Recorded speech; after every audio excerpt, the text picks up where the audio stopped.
to announce where we are. So today is Monday, June 13th, 1994, and we are at the Historical Society of the Phoenixville area. I'm delighted to welcome all of you here to preview what the artists have in mind for the mural about Phoenixville. I would like to share with you some very exciting and some wonderful news before I turn the program over to Pete and to Meg and to Michael.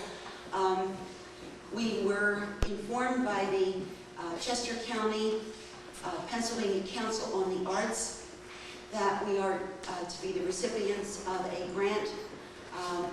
It doesn't sound like much, but they gave us $700. There were over 46 agencies who applied for a total of $8,000. There were only 3 agencies who received $700. Everyone else got less, and we were one of the 3. Great. So while it doesn't seem like much, it's a start. When do you write?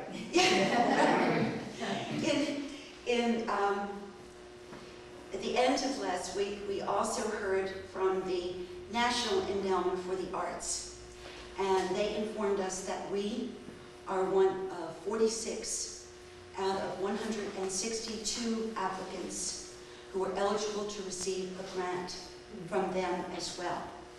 As many of you are aware from the news releases, we applied for $18,000. They have only $400,000, $18,000, we are to receive $5,000. But as I said, we are one of 46 out of 162 applicants. And I can tell you what the gentleman from Washington shared with me. He said the quality of the artists whom you selected to do this work is truly the main reason that we awarded you the grant. We also felt that this is a community that really would benefit in turning itself around by being the recipient of the grant. So we're very, very excited. I sent back the revised budget today to Washington, and we should expect positive news and receive the grant from them after July 1st.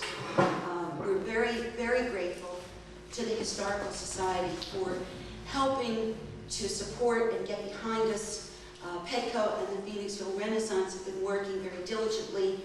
Many of you here sitting in the audience have been working just as hard. One of those people who does so much for the community, he really doesn't say no.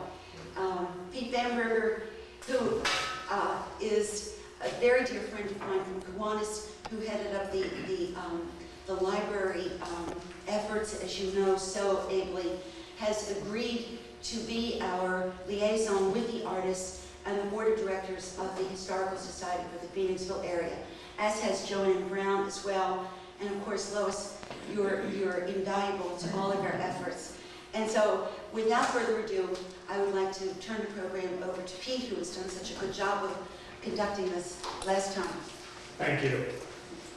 Reminds me of my father, so when people start praising you, that looking around at the undertaker. Sometimes you only talk about good when you're dead. I just think, Barbara, you've done a magnificent job. You've gotten $5,700 outside of the community. Also, what else have you gotten? You've got scaffolding. Donated, that's valued right. at $5,000. So that's somebody add this in her head. Joanne, can you do that? Okay. And paint? And primer and sealant, all valued at $1,000. It's 11,700. And we have Kiwanis, which has contributed $1,000. 12,700. And Rotary, which has contributed $1,000. 13,700. And we raised $1,300 from an artist reception that we held in February. So we're at $15,000, which I think, once again.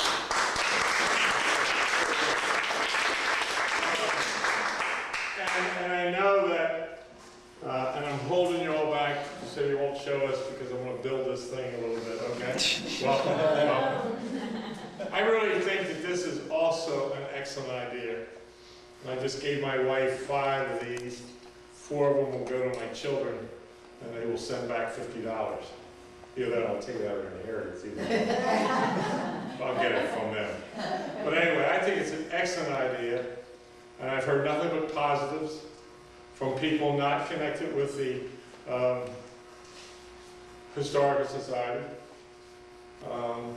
They just think there is something, a very tragic thing just happened, John O'Grady's death. But you know, this could even be used as a memorial. I just thought of that. It's a possibility that you could use it if you wanted to, someone who died who you knew.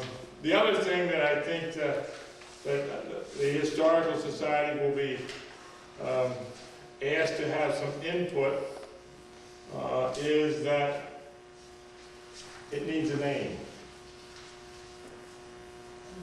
Okay? The park needs a name. Just think about it. That's all I want you to do. It needs a name. It's a name of you know, something to go along with the mural. But you know, that, and this would be our contact with the project.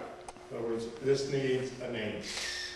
Whether it's an individual, whether it's you know, something depicting, but and also after we see what Meg and Michael, you know, terrible names. They used to be a salesman, but now the synapses are not synapsing.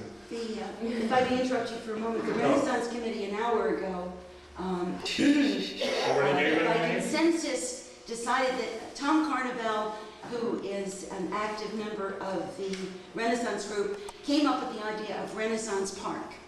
And there was a strong consensus at that meeting. Why don't we, Is it a done deal? not necessarily, if there's something other, it's In on other all words, we those, still have a chance. it's all in all those flyers, it's Renaissance Park. But if there's some extraordinary name that everyone thinks would be better, I think we should think.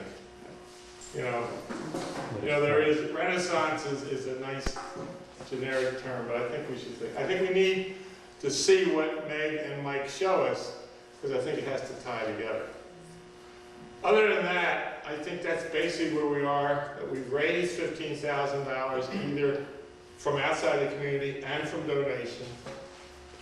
We still have a price tag of 33. but we basically, in order to... 38 or 33? We put it together as a lump sum of, we need to raise $40,000 40. to fund both the mural And the park. And the park. Okay. And by this, there is room for 1,600 brick. That is correct. The bricks cost you $50. The company in Pittsburgh who does this, where's the picture of it? Who puts your name on the brick, which you will see on page 3. We you changed don't- that. If you don't have these, we'll have them here for you. But the names are here. There's a company in Pittsburgh, and they have the process to do this, and they charge $17. Correct? Yeah. Correct me. I mean, No, I know. I'm going from what you told me. So therefore, we net 33. We have 15. 15 from 40 is 25. 33 into 25. Come on, Joe Marie. You're retired. But if 700 would be 24.3, right? 20. So we're over about 750 brick. We'd hit budget. No, we But if didn't. we sold 1,000 brick, we'd have $33,000. So 15 upon the 33, we'd have excess of $8,000 for the project. Agreed? Yes, we need to sell at least 1,200 bricks in order to complete the landscaping as well as the mural. Okay. 1,200 bricks? You At need. least. Well, then 16 will go there. $1,600, Okay. 1,600 bricks 16. will allow us to help us repay the chamber for funding the cost of buying the lot. Okay. But if we don't sell a total of 1,600 So the bricks, minimum we need to sell is 12. at least, that's Okay. correct. Okay. 1,200, okay. 1,200 brick. And I really think that it's a worthwhile project. And somehow, I know Barbara asked me to get some thoughts, but somehow we have to get people together who are responsible in the community and responsible in the sense of belonging to organizations such as the Junior Chamber, Rotary, Kiwanis, the whole bit, and, you know, whoever, the Lions, and I don't want to, I will say et cetera, and that way I will be politically correct and I won't miss anybody, right? I should probably mention Seroptimus, that way I'm politically correct, I think, Seroptimus. I have a very difficult time with that. I'll get over it. Anyway, this is something we will also, after today's meeting, after we see what Meg and Mike show us, that we will want to talk and try to get ideas from you. How do we do this? How do we get people in the town to buy a brick? Okay? Other than that, anybody have any questions before we have the artists show us what they have done? Yes, Joan Marie.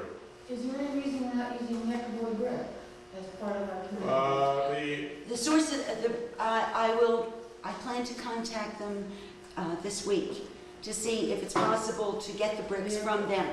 I don't know if the kind of material that they currently make I don't know either. Just is because consistent it's with what our needs are, but I will certainly, I'd much rather get it from Schuylkill Township than to have it come from Pittsburgh. And I think Barbara has already talked to me about that. I forgot to mention to you that we don't know what type of brick they need, whether they need a double fired or a triple fired, because of what they do to the brick. And maybe McAvoy won't be able to make it, but anyway, we're going to investigate it because people certainly will ask the question. Just like, why aren't we using local artists to do a mural? They've never done murals. Yes, Doctor. Might be interesting, Alan. Might be interesting along the way to copy from the United Way or whatever, instead of having a thermometer, having a brick meter so that people perhaps could, as excitement builds toward completion of the 12 to 1600, that as people drive through the town, they can actually see the number of bricks which have accrued. Just a thought for PR purposes. It's a thought, and what I was thinking too, it even might be able to do it. I don't know whether I could talk to where actually we could fill it in with the people's names somehow. You know what I'm saying? This might be a little bit more of a project where a person would put the name. In other words, Alan and Barbara Cohen, Pete and Johnny Bamberg. In other words, people will say, that way you gain two things. Your idea is good. It should not be a thermometer. It should be something to brick. Sure. And I'm just off the top of my head just thought about if we also then when we sold a brick, we put the person's name there. So the person would see it and say, hey, you know, Barry Tagliber, he bought a brick. I'll buy a brick. Sure. But that might be a little bit expensive. Sure. Stencils could do it, couldn't you? You could do it with stencils. And it doesn't have to be the full name. It could be Yeager's. Could be Donovan. You know, just the whole thing. Any other questions at this point? You're on. You want to roll the drums? Okay.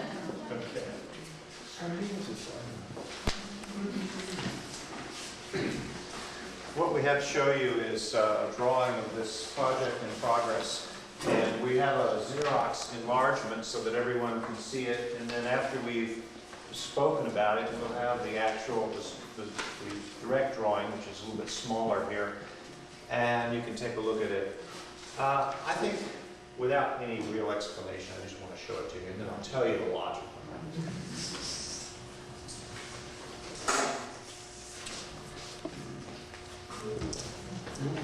Like, wow, huh? Yes. We took the photograph that was in the newspaper. This is Meg and I standing in front of it, and we enlarged it, so you're getting a highly unique Very much. photography. Oh, I think you're okay. And so this is basically a drawing over a newspaper photograph of the building. So I just drew the drawing right on top of the photograph of the building. That way I didn't have to worry about any mistakes I might make in size and measurement. And also I took into consideration the 3 chimneys that are built into the building and so on. Let me tell you some other considerations we have to deal with. There's windows on this building. And the windows are, there's a row of windows right up at the top that will be bricked in. There are 2 more rows of windows that happen right in here.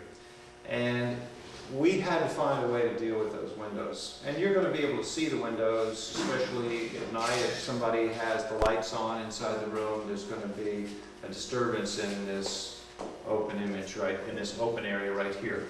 But one of the ideas is that for the most of the time, and people are looking at this in the daytime especially, is that the windows, the interruptions of windows are going to blend right in with the geometric shapes made by the riggings in the upper areas of the steel mill as seen in silhouette of the sky, in the evening sky. So what we gained here was the idea of giving similar kinds of shapes that was what windows and window frames make, so that when we see them, even though there'll be an interruption, they will be the same kind of forms that you're looking at in the mural, as opposed to having a window interrupting somebody's face or something like that. So that's one of our goals here. And then from this level on down, we have no window problems, and that's where the heart of the image of the steel mill comes in. And it's also where people are going to be looking closer up, because the viewers will be able to walk into the park and go right up to this imagery. And so we have the more detailed and more realistic images as this scene comes down, the steel mill moves down further. These two side kind of architectural walls have an inset place for sculptures in low relief. This would be like a tan stone sculpture set into a wall kind of thing. And there's a space for two of them, and that's still under development here, but this is in reference to a steel worker and the Griffin cannon and a Civil War soldier here. This, on these shelves that will protrude a little bit more vividly than in the drawing, be a little bit more clear what they are. There'll be steel I-beam shell structures that come out so that people can be standing on them. They'll be painted. They'll be painted in, yeah. They won't be painted. But there'll be a person, so that here, whereas we're painting a representation of a sculpture of a figure, then we're going to have a realistic painting as if there was a person up there on that shelf. And they're going to be quite large. I guess this figure would be, I mean, she's down on one knee, the woman down on one knee, and that's probably about 6 or 8 feet right there. Down. So this would be an oversized person. And here, a piece of Majolica pottery, enlarged, larger than it would be, but it will be represented, so it'll be large enough so that you can see and understand what you're looking at from the ground. This is a banner depicting a graphic plaque celebrating the invention of the Phoenixville column, and it came from a kind of a certificate kind of thing from the archives here. So it's pretty hard to read and understand on this, but it will be clearly visible and readable when the painting is actually done. We have a picture frame kind of leaning against the wall here with a bridge, which will remind everyone of the bridge building capacity of the steel mills in Phoenixville. These are 2 shelves coming out on which people and things can be placed, with stairs coming down, sort of focusing our attention on this central point in the mural. These 2 hedges that are painted here are just me referring to how the landscape artist can use some of the design of the park to interact with the mural and lead us so that the park and the mural feel like they're related to each other.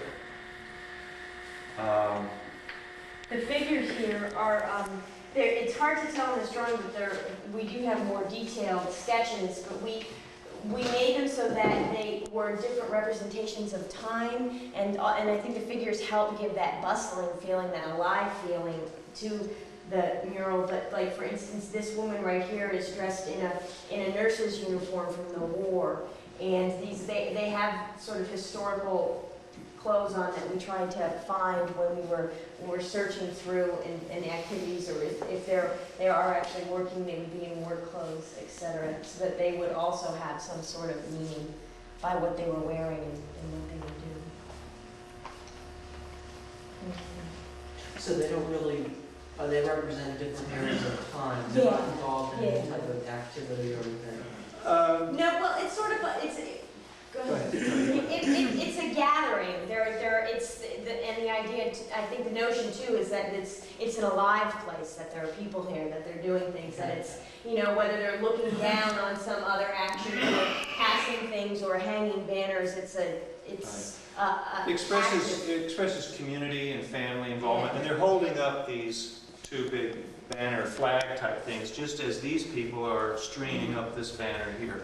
So it's a way of symbolizing community involvement in the whole idea. I don't see anything on the banners though, is there plans to put something Yeah. on there? Yeah, we still have places where we need to develop this idea a little further. So, you know, a little more research, a little more development, a little more imagination. We have some ideas. Are they going to read history, or what, are they going to just be colored, or what?